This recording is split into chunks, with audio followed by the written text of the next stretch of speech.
Bueno, pues buenas noches. Vamos a dar comienzo a la siguiente conferencia, hoy a cargo de don Alfredo José Morales, que es catedrático de Historia del Arte por la Universidad de Sevilla y doctor, lo estaba comentando ahora mismo con él, doctor por la Universidad de Sevilla también, con la tesis Arquitectura Plateresca en Sevilla en el año 1978. Fue el año que yo empecé a trabajar como maestro. Él ya era doctor. Alfredo José ha sido primer premio del concurso Archivo Hispalense el año 75 y 2008, y es decir, del premio Ciudad de Sevilla en el año 78. Sus investigaciones se han centrado en el estudio del arte mudéjar y de la Edad Moderna en España e Iberoamérica y en la conservación del patrimonio histórico. Ha dirigido diversos proyectos de investigación financiados por el Gobierno de España sobre la labor de los ingenieros militares en el Caribe, en el Golfo de México y el Sudeste Asiático. Ha sido comisario de diferentes exposiciones nacionales e internacionales, coordinador general del proyecto Andalucía Barroca entre los años 2005 y 2008, presidente del grupo español de International Institute for Conservation of Historic and Artistic Work. Trabajo, no sé, soy de francés, no soy de inglés. Instituto Internacional de Conservación e Historia Artística, o sea, de Trabajo Histórico y Artístico.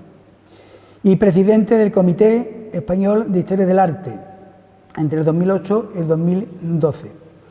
Es autor, que por eso yo lo conocí, personalmente lo he conocido hoy, bueno, lo conocí a través de internet, pero a él lo conocí por un libro, Hernán Ruiz el Joven, en contraposición a Hernán Ruiz el Viejo, que era el padre, el cordobés también. Porque en ese libro de Hernán Ruiz el Joven hacía referencia a la iglesia de Espera. Entonces me interesó y por eso al cabo del tiempo ya contacté con él. Publicó también Hernán Ruiz el Joven en la torre de Santa María de la Mota en Marchena o de Santa María de las Cuevas en la Cartuja de Sevilla. O él publicó el manuscrito de arquitectura de Hernán Ruiz y distintos trabajos sobre el Ayuntamiento de Sevilla.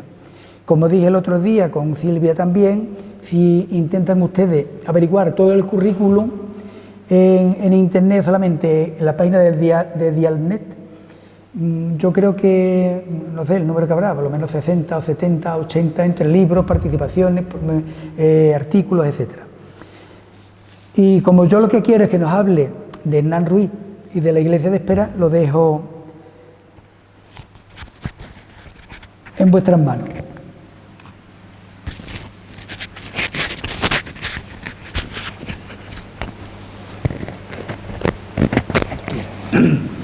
Bien, buenas tardes. Gracias por su presencia.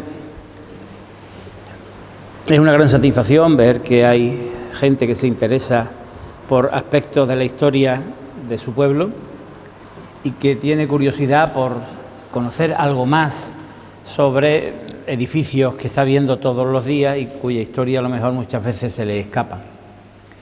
No crean que les voy a descubrir un mundo, desgraciadamente es poco lo que se sabe, lo que tenemos de Hernán Ruiz en relación con Espera, pero sí quiero situarles un poco la personalidad de este arquitecto, uno de los más importantes de toda la España del siglo XVI, acaparador de cargos, un poco tunante y que creó todo un estilo en el ámbito de la Andalucía occidental gracias a los distintos cargos que fue ocupando. Tuvo la fortuna de nacer en una familia en Córdoba vinculada con el mundo de la cantería. Su padre era el maestro mayor de la Catedral de Córdoba, catedral que ven ustedes ahí en una serie de imágenes, que era la mezquita convertida en catedral. Pero lo importante del edificio que hoy vemos es la extraordinaria obra de ingeniería que se hace para colocar en medio un edificio gótico que no tiene nada que ver con las tradiciones constructivas de lo que había sido la aljama de época emiral y califal, y que además sorprende por el dominio, sobre todo, de algo que va a ser característico de toda la familia: la estereotomía, es decir, el estudio de los cortes de piedra, que es una técnica especialmente complicada y que supuso un avance técnico importante en toda la España desde fines del gótico, siglo XV, pero que Hernán Ruiz supo desarrollarlo. Ahora les hablo de Hernán Ruiz II, o el joven. Supo desarrollarlo con una maestría envidiable. Muy pocos tuvieron la capacidad de diseño y de adaptación a los elementos que le eran necesarios para construir un edificio como Hernán Ruiz II. Y dirán, es que hay 3 Hernán Ruiz, abuelo, padre e hijo. Y uno, por cierto, el tercero, estuvo muy cerca de aquí, en Arcos y en Bornos, trabajando también en cuestiones de ingeniería y de arquitectura.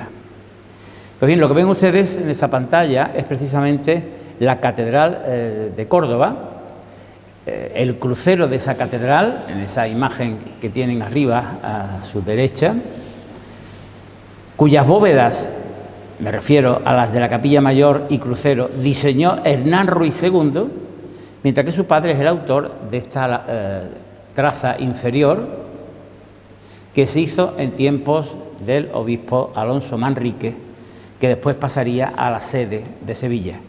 Y si esto es del segundo, esto es del primero, esto es del tercero. El campanario de la Catedral de Córdoba es un trasunto de la Giralda que había hecho Hernán Ruiz II, pero que hoy vemos desfigurado porque, a causa de problemas de estabilidad, por motivos de terremotos fundamentalmente, fue forrado el edificio con una labor de cantería que, sin embargo, mantuvo en su interior el alminar de Abderramán, que se construyó en época musulmana. Si ustedes van a Córdoba y van a la catedral, pueden acceder hasta el campanario, y las escaleras de acceso son las que se hicieron en época del califato en la ciudad de Córdoba. Estas días son de Hernán Ruiz II, esto de los años 40 del siglo XVI es del padre, Hernán Ruiz I, y esto, que es el campanario, el cuerpo de campanas de la torre de la Catedral de Córdoba, que es de Hernán Ruiz III. Hernán Ruiz II aprendió con el padre, ayudó al padre en las obras de la catedral, y eso le permitió mantener un contacto a lo largo de toda su vida. Él no interrumpió nunca la relación con Córdoba, aunque a partir del año 57 se mudara a la ciudad de Sevilla. La labor que él hace en Córdoba abarca muy distintos campos. Mucho de arquitectura religiosa, lógicamente, porque el obispado cordobés le encomendaba, como maestro mayor de las obras del mismo, la renovación de las iglesias, algunas medievales, que había que actualizar con la estética renacentista. En algún caso, incorporando algún elemento importante. Tienen ustedes aquí la iglesia de San Lorenzo. El campanario es diseño de Hernán Ruiz II, donde se ve ese juego de volúmenes que se interrelaciona, cambiando la orientación del cuerpo para darle mayor movimiento y darle una perspectiva diferente a la arquitectura. Acompañando a su padre a la catedral sevillana cuando había muerto Diego de Riaño para informar sobre el estado de las obras. Y no lo acompañó simplemente como visitante, sino que el cabildo le dio una cantidad de dinero menor que al padre, pero eso indica que él también se implicó en los informes y evaluó los trabajos que se estaban haciendo. Arriba a la derecha, el Palacio de los Villalones, un edificio de carácter civil que es habitual en la solución de la portada. Los edificios civiles de Hernán Ruiz tienen portadas adinteladas, los edificios religiosos suelen tener portadas con arcos de medio punto, es decir, una inversión lógica de lo que se había utilizado hasta el momento. Y también su labor importante como ingeniero en el puente de Benamejí, un puente fundamental en las comunicaciones de la Andalucía oriental, que él diseñó, muy modificado por supuesto a lo largo del tiempo, pero que es una obra importante donde demuestra su dominio para el control no solo de las corrientes de agua, porque él ya había trabajado en la reparación del puente romano de Córdoba. De hecho, estando en Córdoba reparando el puente, sufrió un accidente, se le cayó una piedra, un sillar encima, y estuvo en cama durante mucho tiempo sin poder trabajar, y el Cabildo le estuvo pagando, estuvo interesándose por él. Hoy diríamos que era un accidente laboral, no había seguro evidentemente, y el Cabildo de la Catedral Cordobesa se encargó de sufragar los gastos de todo el tiempo que estuvo en cama Hernán Ruiz en la reparación del puente. El puente de Córdoba tiene operaciones de reparación en muchas fechas. Hoy ya no corre el Guadalquivir como antaño, como antiguamente, y era normal que en las lluvias del invierno 1 o 2 ojos del puente cada 2 años se hundía, se caía, y había que estar reparándolo permanentemente. Hernán Ruiz intenta hacerse con las obras de la Capilla Real de Sevilla, puja en la subasta que se hace entre los distintos maestros que acuden a Sevilla para hacer la Capilla Real. La Capilla Real está en la cabecera de la Catedral sevillana. Se empezó muy tarde, con gran disgusto de todos los reyes católicos, Carlos V y Felipe II, que fue cuando se terminó el edificio y se inauguró, porque mientras que estuvo derribado, los restos de los reyes, en este caso San Fernando, Alfonso X Beatriz de Sugavia y San Leandro, estuvieron en una dependencia del patio quemándose por el calor sin ningún tipo de cuidado, y se quejaban los reyes de la falta de atención. Pues cuando se empieza la construcción, que es Martín de Gaínza el que se encarga de llevar a cabo la construcción de la Capilla Real, él se presenta, y también se presenta para ocupar el puesto de maestro del Hospital de las Cinco Llagas. Es más, antes le decía que era un poco tunante. Hay documentos que nos dicen que tuvo que escapar a Portugal por una deuda que nunca pagó y que su padre tuvo que hacer frente a ella durante varios años sucesivos, y también untó a uno de los miembros del jurado que seleccionaba los proyectos del Hospital de la Sangre para que le dieran a él el puesto a cambio de un dinero que él se comprometía a entregarle cuando lo nombraran maestro mayor. El hijo, el tercero, todavía fue más sinvergüenza que el padre. Pues él intentó esas obras. ¿Por qué? Porque se dio cuenta, cuando estuvo en esa visita en Sevilla en 1535, que Sevilla era algo muy diferente a Córdoba. Era el sitio donde podía cumplir todas sus aspiraciones, donde podía encontrar un ambiente cultural, un ambiente mucho más elevado que en Córdoba, y donde había más dinero procedente del comercio con Indias, ya que Sevilla era el monopolio del comercio indiano. Por consiguiente, intentó por todos los medios trasladarse a Sevilla y al final lo consiguió. Cuando muere Martín de Gaínza en 1557, él se presenta de candidato con otros 7 más para ocupar el puesto. Como él conocía la catedral, sabía sus necesidades, tuvo la fortuna de poder presentar unas trazas a los pocos días del concurso de los elementos más importantes y que eran más preocupantes en ese momento para el Cabildo de la Catedral: el cuerpo de campanas de la torre y el Cabildo, la sala capitular. Si recuerdan, los que hayan estado en Sevilla, el bloque noroeste de la catedral lo ocupan 3 dependencias que van en paralelo: sacristía de los cálices, sacristía mayor y sala capitular. Todo ese conjunto fue diseñado en principio por Diego de Riaño. Él no pudo terminar y quedó siempre por hacer la sala capitular. La sala capitular unida al antecabildo, que es lo que ven ustedes aquí arriba a la izquierda, el antecabildo, que eso es lo que hace Hernán Ruiz. Hernán Ruiz diseña, y ahora pasaremos a otra imagen todavía mucho más espectacular, todo ese conjunto de dependencia en un lenguaje más avanzado, ayudándose de una serie de escultores del Renacimiento de gran renombre en aquella época, Diego de Pesquera, Juan Marín, Juan Bautista Vázquez, para completar un programa iconográfico que él no se inventa, sino que se lo han hecho los canónigos de la catedral, posiblemente don Luis de Negrón, un canónigo de la catedral, para que termine esas dependencias. Y él lo que hace es, aparte de esto que es el antecabildo, el patio del cabildo, los documentos del siglo XVII, dice, donde se sientan a tomar el fresco los canónigos. Así aparece en los documentos de la época. El patio del cabildo, que es la espalda de esto que están ustedes viendo aquí, es la fachada hacia el patio de esta sala, y ven que hay unas desigualdades, unas asimetrías. ¿Por qué? Porque esta ventana es el centro de esta sala, y como ven aquí hay dos puertas y una ventana, dos puertas y una ventana. Entonces hay huecos y hay espacio asimétrico, lo cual no es de extrañar, ya que estamos en un tiempo de arquitectura de juego y de experimentación como es el manierismo, y nada más manierista que esto que ven ustedes aquí. Este es el acceso a través de una puerta que hay aquí, desde el antecabildo a la sala capitular.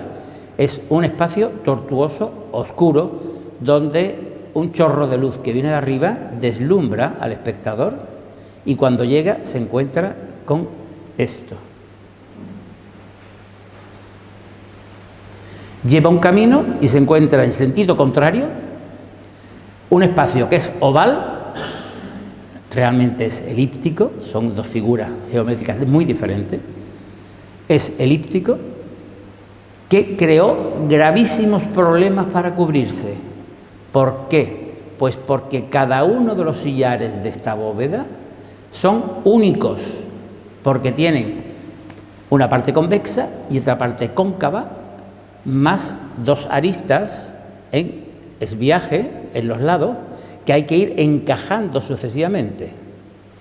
Entonces, la obra no la termina Hernán Ruiz II, la termina Asensio de Maeda, el arquitecto que le sucede. Su hijo pretendió ser el tercero arquitecto maestro mayor de la catedral. Como no lo consiguió, se llevó los documentos del padre y el proyecto, y el cabildo tuvo que pagarle una cantidad para que devolviera esos proyectos para poder cerrar la sala capitular. Él no intervino, pero sí entregó los dibujos del padre. ¿Qué dibujos? No los dibujos del diseño de cómo era eso y cómo se articulaba el muro con unos relieves y con unas pinturas que hace Pablo de Céspedes, un pintor cordobés, pero que tiene una gran fama porque está en Córdoba trabajando a la iglesia de la Trinidad di Monti, sino sobre todo cómo colocar esos sillares sin que esto se hunda.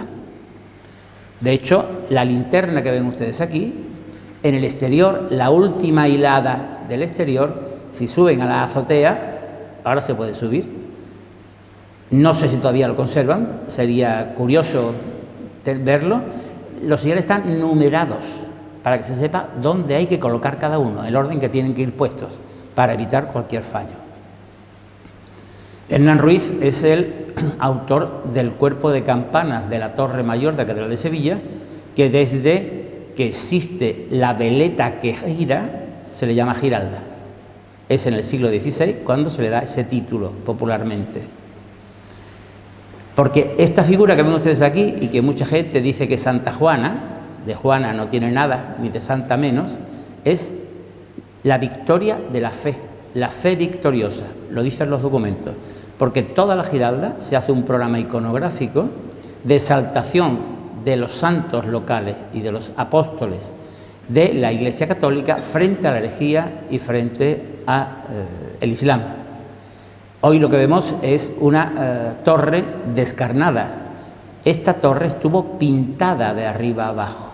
En cada huequito que ven ustedes aquí y en esto que ven aquí, hubo pintura de santos que se hicieron por Luis de Vargas en el siglo XVI, que se retocaron en el siglo XVIII por Domingo Martínez, y que las restauraciones terribles del XIX picaron, eliminaron, y lo han dejado hoy en material ladrillo visto, cosa que no estuvo jamás, ni siquiera en época almohade. Estaba siempre revocada y pintada de un tono almagra, un tono rojizo, la torre original de la aljama, y después también estuvo pintada la torre giralda, de la catedral.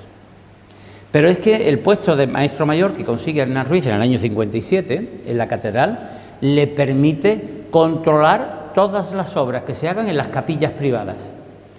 La gente, por tener un espacio de enterramiento en el interior de la catedral, tenía que pagar la dotación del retablo, de la reja, de sacerdotes, de los monaguillos, de los que tenían que asistir a los cultos, las velas, el incienso, el vino de la consagración, tenían que pagarlo los patronos. Y ellos hacían obras en su capilla, tenían que pasar por la supervisión de Hernán Ruiz, en concreto las rejas. Pero es que además Hernán Ruiz se dedica a hacer piezas de mobiliario para la catedral, mobiliario litúrgico, que son verdaderas joyas del arte europeo del siglo XVI. El facistol, para colocar los libros de coro, que es de madera combinada de distintos tipos de madera, chapas de bronce, con unas esculturas que hace Juan Bautista Vázquez el Viejo y Juan Marín, verdaderamente extraordinario, y que interesa sobre todo por la estructura de planta centralizada que tiene, la parte inferior del atril, del facistol, y hace el tenebrario, el candelabro de tinieblas. Ahora lo han cambiado otra vez de sitio, pero bueno, el candelabro de tinieblas que se utilizaba durante los oficios del Jueves y el Viernes Santo, donde se rezaban unas preces y se iban apagando, a cada prece se iba apagando uno de los cirios que componen todo este conjunto, menos el de arriba, que corresponde a una figura de la Virgen. Estos son los apóstoles, que corresponde a una figura de la Virgen porque fue la única que tuvo confianza en la resurrección de Cristo. Por eso se queda la luz encendida. Y el resto se apagaba. Esto es bronce y esto es madera pintada imitando el bronce. ¿Quién hace esa labor de bronce? El mismo que hace la figura que vienen ustedes aquí. La Fe Victoriosa es un diseño de Luis de Vargas, pero el fundidor es Bartolomé Morel. Bartolomé Morel, que tenía su taller en el barrio de San Bernardo, donde hoy está la fábrica Maestranza de Artillería. Allí tenía su taller y fundiendo la escultura, el bronce más grande de todo el Renacimiento europeo, el bronce más grande de todo el Renacimiento europeo, mide 4 metros de altura, el taller salió ardiendo y entonces tuvo que cambiarse de taller, construir un nuevo taller para poder continuar con la fundición de bronce de la escultura de la Fe, lo que hoy llamamos giraldillo. También Bartolomé Morel y Juan Morel, hermanos, los que funden esta pieza de bronce del tenebrario, y también quienes en los contratos que hace Hernán Ruiz siempre aparecen de fiadores. Cualquier contrato obligaba a presentar unos fiadores. Si yo no hago las cosas, tú te comprometes a pagar el trabajo que tenga que hacer otro maestro. Y eran Juan Morel y Bartolomé Morel asiduamente los que funcionaban de fiadores de Hernán Ruiz en todos sus trabajos. Y aquí hay ejemplo de dos rejas, de dos capillas diferentes. Esta la diseña él, es la de la Virgen de la Estrella, que está en las capillas de los alabastros del coro, y esta es, me parece que la Virgen la que llaman de la Gamba, de la Concepción, que empieza con un diseño de Martín de Gainza, se remodela, se amplía, porque el propietario de la capilla la quería más monumental, y es Hernán Ruiz el que termina haciéndola. El prestigio que consigue Hernán Ruiz con estas obras va unido a otra cosa importante, y es que el arzobispado advierte que hay muchas iglesias dependientes del arzobispado sevillano que se encuentran en malas condiciones. ¿Por qué? Porque no ha habido un trabajo de seguimiento de las obras que se están construyendo, porque no ha habido, a lo mejor, un proyecto adecuado económicamente a las posibilidades que las iglesias tenían, y deciden nombrar a Hernán Ruiz II, maestro mayor del arzobispado, en 1562. ¿Cuál era el compromiso de Hernán Ruiz en ese año? Está en Sevilla desde el año 57. Desde el año 62 es maestro mayor del arzobispado.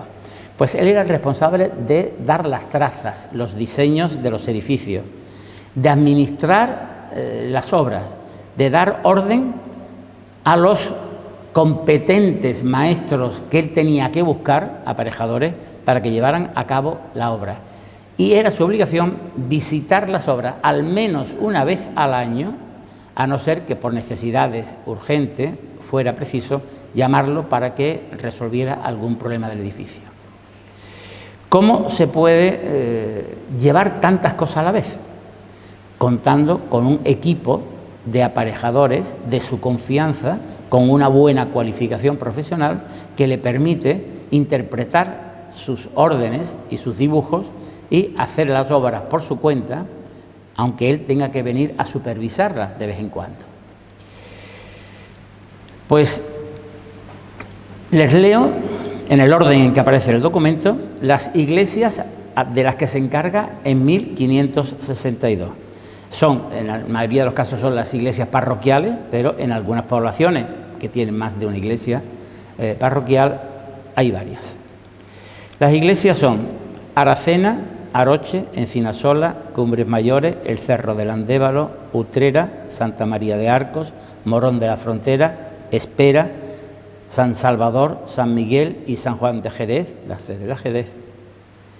Y en todos los casos, él es el responsable de trazar los edificios, de elegir a los aparejadores y de controlar el proceso de obra. El sueldo por cada uno de estos trabajos varía. La iglesia donde menos envergadura tenían las tareas o donde menos dinero tenían las fábricas, su salario eran 3.000 maravedíes al año.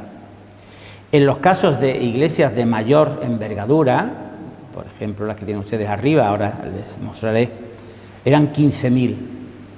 Pero es que su sueldo en la Catedral de Sevilla eran 60.000 maravedís al año, más los gastos de viaje cuando tuviera que ir a las iglesias a visitarlas y los días que estuviera trabajando, revisando, visitando esas obras, también se le pagaba una cantidad distinta. Con lo cual se pueden ustedes imaginar los beneficios que obtenía Hernán Ruiz con todos estos trabajos. Arriba a la izquierda tienen ustedes una iglesia que nunca se acabó, se ha acabado en el siglo XX, es la iglesia de Nuestra Señora de la Asunción de Aracena. Esto es, espérense que ahora ya, pues no sé si es Aroche, la iglesia de Aroche, en la sierra también de Huelva. Esto es el Cerro del Andévalo, que es interesante, ese afán de experimentación de Hernán Ruiz, contraviniendo las ordenanzas tradicionales y las normas de lo que son los órdenes clásicos. Aquí no se ve, lo lamento, pero todas estas llagas que ven ustedes en la rosca del arco y en el círculo, ahí lo que hay es escoria de mina, trozos de piedrecitas de la mina, colocados ahí artísticamente, sin cubrir, para que se viera y crearan esto, sombras, y diera sensación de profundidad y de distintos planos en el edificio. Y esto es la sacristía de San Miguel de Jerez, que empieza Martín de Gainza y que él es el autor de esta imponente bóveda semiesférica que cubre ese espacio, ya con una estética muy distinta, más avanzada, de Martín de Gainza, que corresponde a esta obra que ven ustedes aquí. Le he leído una serie de iglesias, pero el problema es que nos consta que, independientemente de esas iglesias, él se encargó de otras muchas iglesias de las que no tenemos noticias documentales. Por ejemplo, podemos deducir que él interviene en esta iglesia, ven ustedes ahí, de Hinojales, también provincia de Huelva, en la sierra. La portada de la izquierda de la iglesia de San Sebastián, quiero recordar el título de la iglesia en estos momentos, porque lo que tienen ustedes a la derecha es uno de los dibujos del manuscrito de arquitectura que él hace. Lo único que falta en un caso y en otro, y tengo mis sospechas de que a lo mejor lo tuvo, es la ménsula que aparece en la clave. Vean ustedes que aquí hay una piedra distinta, eso es una restauración. No sabemos si en origen ahí habría también, como aquí, una ménsula en la clave. Lo mismo que están estas iglesias documentadas, hay otras muchas en las que intervino, pero que no tenemos constancia que las hizo.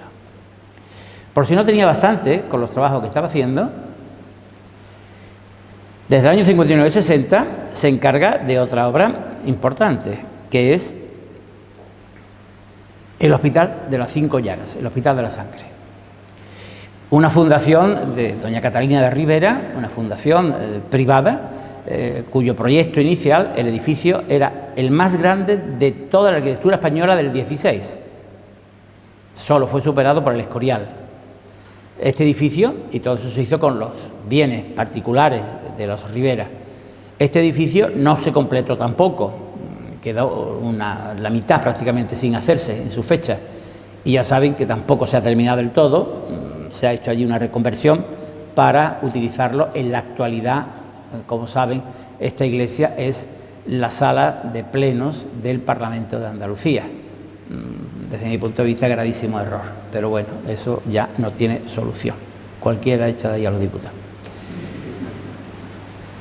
Si ven ustedes la puerta, arco. Este mármol viene de Portugal y se traen jaspes de todos los lugares de la sierra, porque esto que vemos tan clarito está lleno de mármoles de distintos colores, de color negro, de color verde, hay algunos que son casi amarillos, para enriquecer prácticamente toda la fachada en contraposición a la obra seria, seca de la fachada, donde hay una superposición de órdenes.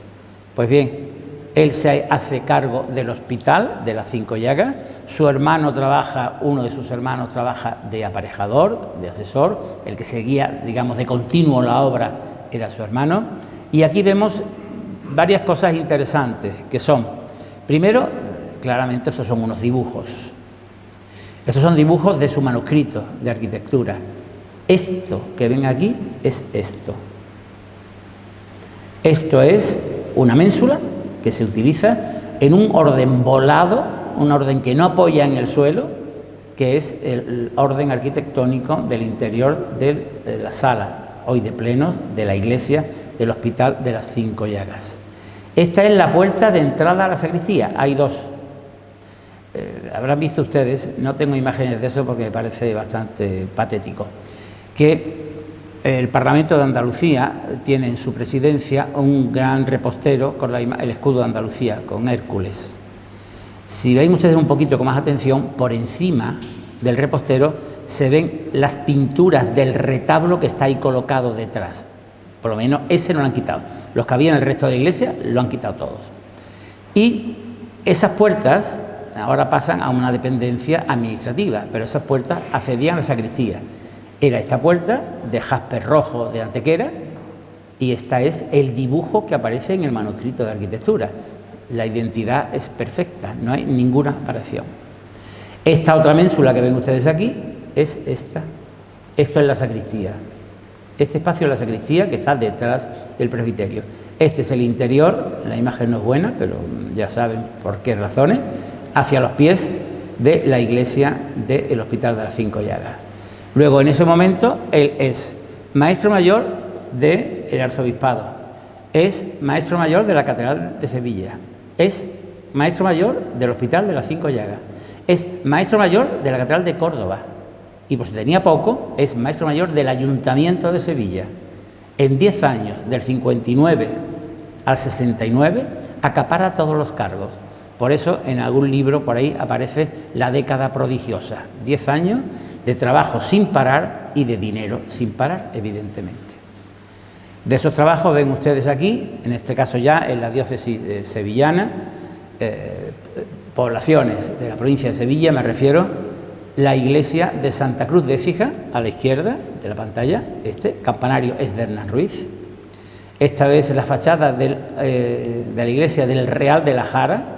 Este frontón de triple inflexión es diseño, creación genuina de Hernán Ruiz.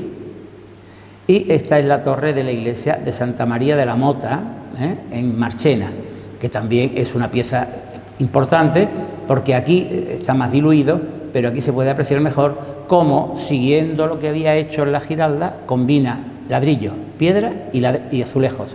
Azulejos que en su momento fueron negros, pero que con el tiempo han virado y aparecen un tono azul bastante fuerte. Más iglesias. Esto sí está documentado esto no, esto sí. Más iglesias. Constantina, en la provincia también de Sevilla, una torre que él diseña, que él empieza pero que él no termina. De hecho, hay ciertas torpezas en la ejecución del edificio. Valdezufre, en la Sierra de Huelva. Si antes les decía, aquí es que no se ve el detalle, que utiliza desechos de mina para de la cantería de extracción de las minas, aquí lo que hace son trozos de azulejería. Es decir, eso que se cree que es un invento de Gaudí, el trencadís que utiliza para decorar el Parque Güell y la Casa Batlló y eso, Hernán Ruiz ya lo utilizaba en 1562. Esto es San Felipe de Carmona, una iglesia, y esto no creo que no sea necesario decirlo, no se puede hacer ninguna foto mejor, es imposible, es la iglesia Nuestra Señora de las Virtudes de Villamartín, a la que le coloca una torre fachada, aquí tenemos otra torre fachada, y así se van sucediendo fórmulas y otras construcciones. Aún así, no se queda el arzobispado satisfecho con las obras que tenía. Y como ve que hay iglesias que todavía están en mal estado o que no se están siguiendo correctamente los procesos constructivos, amplía el listado de iglesias de las que tiene que hacerse responsable Hernán Ruiz el Joven. 1562 fue el nombramiento y se rehace un contrato incorporando Santo Domingo de Bornos, Peñaflor, Almadén de la Plata, Zufre, Los Palacios, Constantina, Villamartín, en Carmona, San Pedro, San Felipe y Santa María, Marchena, en Écija, Santa Cruz y Lebrija.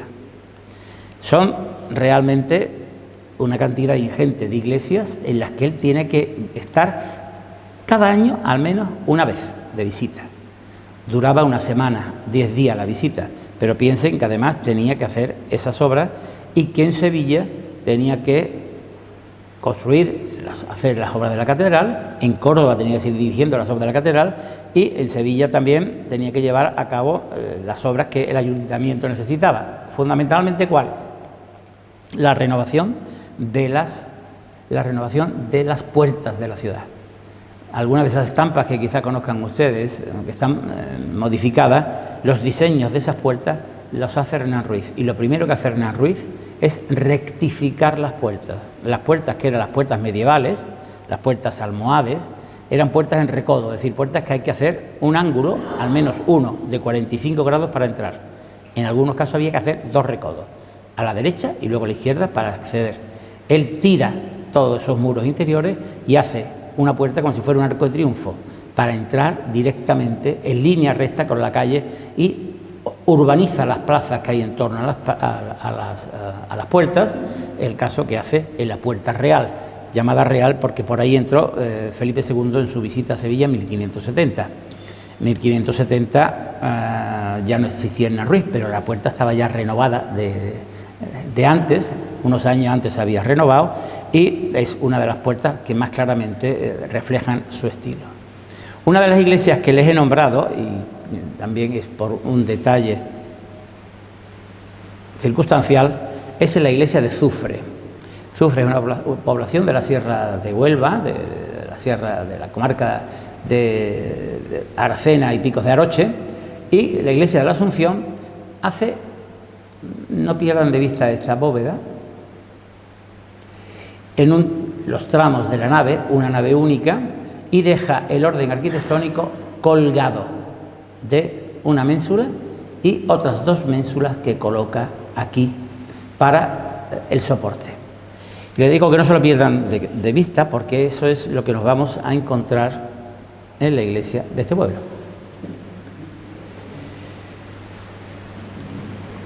Una iglesia que lo que estamos viendo en la actualidad es resultado de sucesivas obras de distintas épocas, algunas más afortunadas que otras, porque el edificio sufrió varios terremotos que lo dañaron profundísimamente. Ya sé que estuvo aquí el profesor Falcón hace algún tiempo hablando de las iglesias de la sierra y les contaría, me imagino, porque él lo deja en sus estudios sobre las iglesias de la sierra de Cádiz, como los terremotos de 1636, hubo otro antes, pero el del 36 fue uno de los más perjudiciales para la iglesia de Santa María de Gracia de Espera, junto con el de 1755, el famoso terremoto de Lisboa del 1 de noviembre, que originó un gran tsunami además y que inundó, bueno, pues, poblaciones y destruyó buena parte de la ciudad de Lisboa. Pero lo importante es que a pesar de todas esas circunstancias que ha pasado la Iglesia, yo me atrevo a advertir en el edificio que hoy contemplamos algunos elementos que son de Hernán Ruiz. Algunos reutilizados y otros ligeramente modificados, pero no es lo que estamos viendo resultado de ese trabajo que hace Vicente Catalán Bengoechea después de la visita con los informes que hace Pedro de Silva. Solo eso, es más, hay más trabajo, hay más reaprovechamiento de material y de elementos que corresponden a la obra de Hernán Ruiz. Un Hernán Ruiz que no sabemos qué tiempo estuvo aquí, qué visitas hizo, sí dio las trazas. Lo que pasa es que la iglesia también está modificada, no tienen ustedes más que ver estas grietas que se ven por aquí, que demuestran que todo eso son añadidos a la estructura primitiva y que no están bien trabadas las fábricas. Pero sí sabemos de algunos elementos que podrían vincularse a su diseño, a su traza, y que yo ahora les mostraré. Vinculados también, en algún caso, a ese manuscrito de arquitectura al que he aludido en varias ocasiones, que no es un tratado, es decir, no es un libro de carácter teórico, no tiene un cuerpo teórico de explicación, lo que tiene es un compendio de dibujos. También hay unas cuestiones de matemáticas, unas cuestiones de geometría, unas cuestiones de relojes de sol dentro de ese dibujo, y algunas páginas son transcripción directa de texto de otros tratadistas del Renacimiento, de Vitruvio, de Alberti y de Serlio. Alguien dijo que eso era un tratado. Difícilmente puede ser un tratado porque hubieran visto el plagio rápidamente, hubieran visto que no era original, porque además hay incluso algún dibujo de tema geométrico que están tomados de uno de los tratados que hace Alberto Durero, el gran pintor y humanista del Renacimiento alemán. Por consiguiente, ¿para qué servía ese manuscrito? Normalmente, ese manuscrito era una especie de libro donde se reunían dibujos y trazas del maestro que entregaba a sus discípulos, a sus colaboradores, que tenían que seguir las fábricas en esos edificios.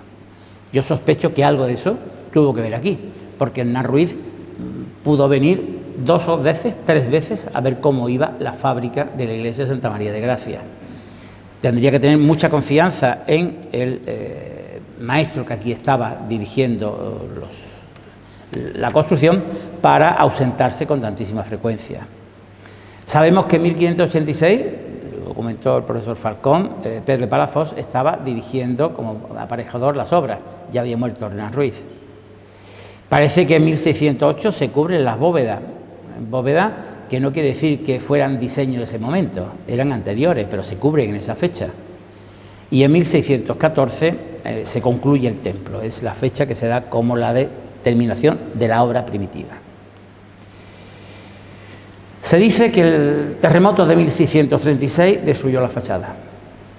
Ahí tienen ustedes la fachada y luego en esa ventana, están ustedes hartos de verlo, la inscripción que alude al terremoto de 1755, la ventanita de la derecha de la portada principal.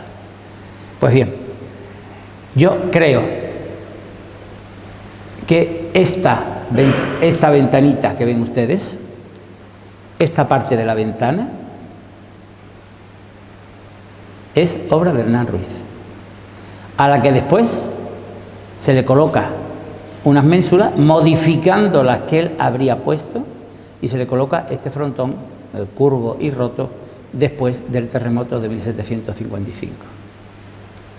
De igual forma que también considero que la columna, el pedestal y la columna que sirve para enmarcar la puerta es diseño de Hernán Ruiz, reaprovechado, recolocado después de la obra que se tuvo que hacer por el terremoto del 55. Esto es parte del dibujo, parte del manuscrito de Hernán Ruiz, un dibujo de los órdenes de arquitectura. Aquí tienen ustedes los órdenes como son, y esto es la realidad virtual. Esto está hecho en un ordenador, realidad virtual, basado en ese dibujo, se le da la información y el ordenador devuelve esta recreación, ¿eh? Entonces, esta columna que tienen ustedes aquí, con este tipo de capitel, sería justamente este que ven ustedes. Sospecho que incluso los remates que hoy vemos es una transformación, remodelación de remate original que sería más próximo a lo que tenemos en este dibujo. Estas son las ventanas, insisto, estos derrames interiores de la ventana que aparecen en el viaje, eso en el siglo XVIII, un personaje como Catalán Bengoechea no hace ese tipo de cosas. Eso es algo que está antes, incluso siendo un poco quisquilloso, esta ménsula es remodelación de una ménsula como las que utiliza Hernán Ruiz en la Giralda en Sevilla, en los balcones que le coloca él. No había balcones, los balcones son una incorporación que hace Hernán Ruiz en las obras que van desde el año 59 a 69, prácticamente los 10 años que dura la obra de la Giralda. Él muere en el 69, son los años de su vida en Sevilla en activo. Lo conocen ustedes mejor que yo, este es el interior de la iglesia. Esto es una planta de ese manuscrito de arquitectura. No digo que fuera así, porque la iglesia es una planta de cruz griega prolongada, la iglesia de Espera, pero aquí también es una iglesia de cruz griega prolongada, es más largo este brazo, pero los brazos rematan en semicírculo. Aquí son testeros planos los brazos, pero la idea sería aproximadamente esa, la que él planificó para hacer la iglesia. Aquí lo que vemos es otra recreación virtual de esa iglesia, donde aparece en uno de los dibujos con lo que yo sospecho que pudo tener la bóveda de Santa María de Gracia, es decir, casetones. No es un caso excepcional. Esta ventana de aquí y esta ventana de por aquí, cegada, son del siglo XVI, posiblemente también de la obra que se encarga de hacer Hernán Ruiz. Esta bóveda artesonada es Hernán Ruiz, como es artesonada esta bóveda y esta bóveda. Esto es un dibujo del manuscrito, esta es la reconstrucción virtual de esa misma iglesia. Yo sospecho que también la bóveda principal de la iglesia de Espera sería casetonada como esta. Y, volviendo a lo que antes les decía, es quizá el detalle más original, más, ¿cómo les explicaría?, como más experimental de todo lo que aporta Hernán Ruiz al sentido del orden clásico. Un orden es una columna con unas dimensiones determinadas, que es el diámetro de la columna, el que marca las proporciones, su capitel, su basa correspondiente. Pues bien, él no hace eso, lo que hace es sustituir el capitel, mejor, atrofiar el capitel, ahora lo veremos, para colocar dos parejas de ménsula.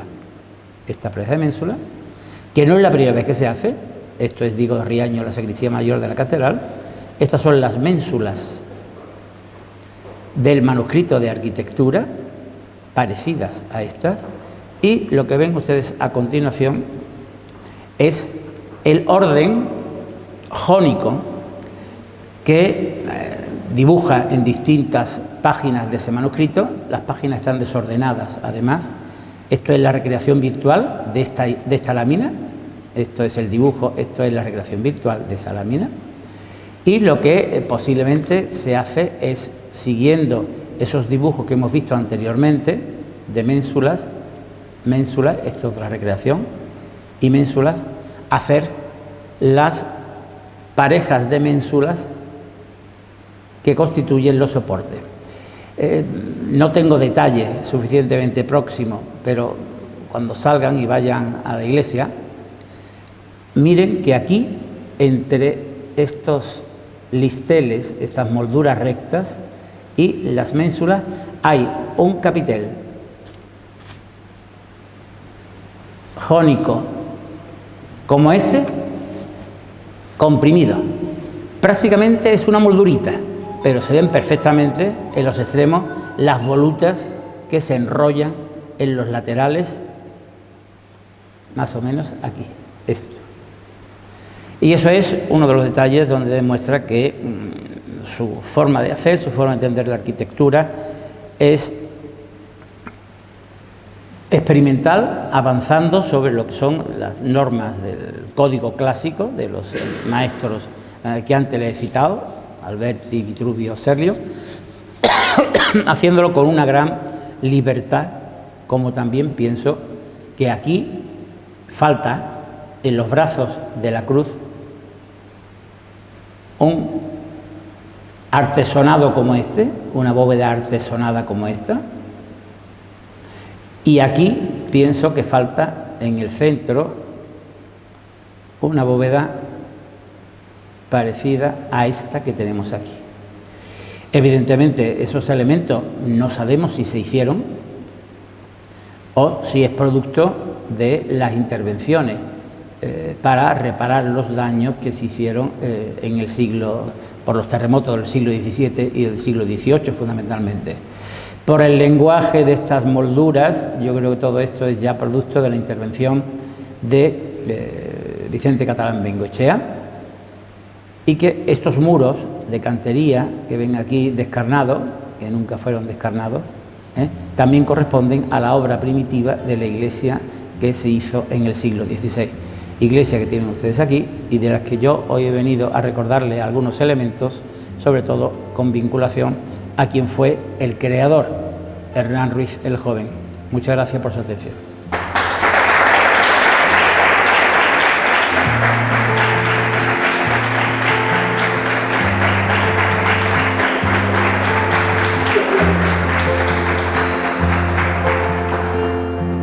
No sé si tienen ustedes alguna pregunta, no tengo ningún problema en responder lo que...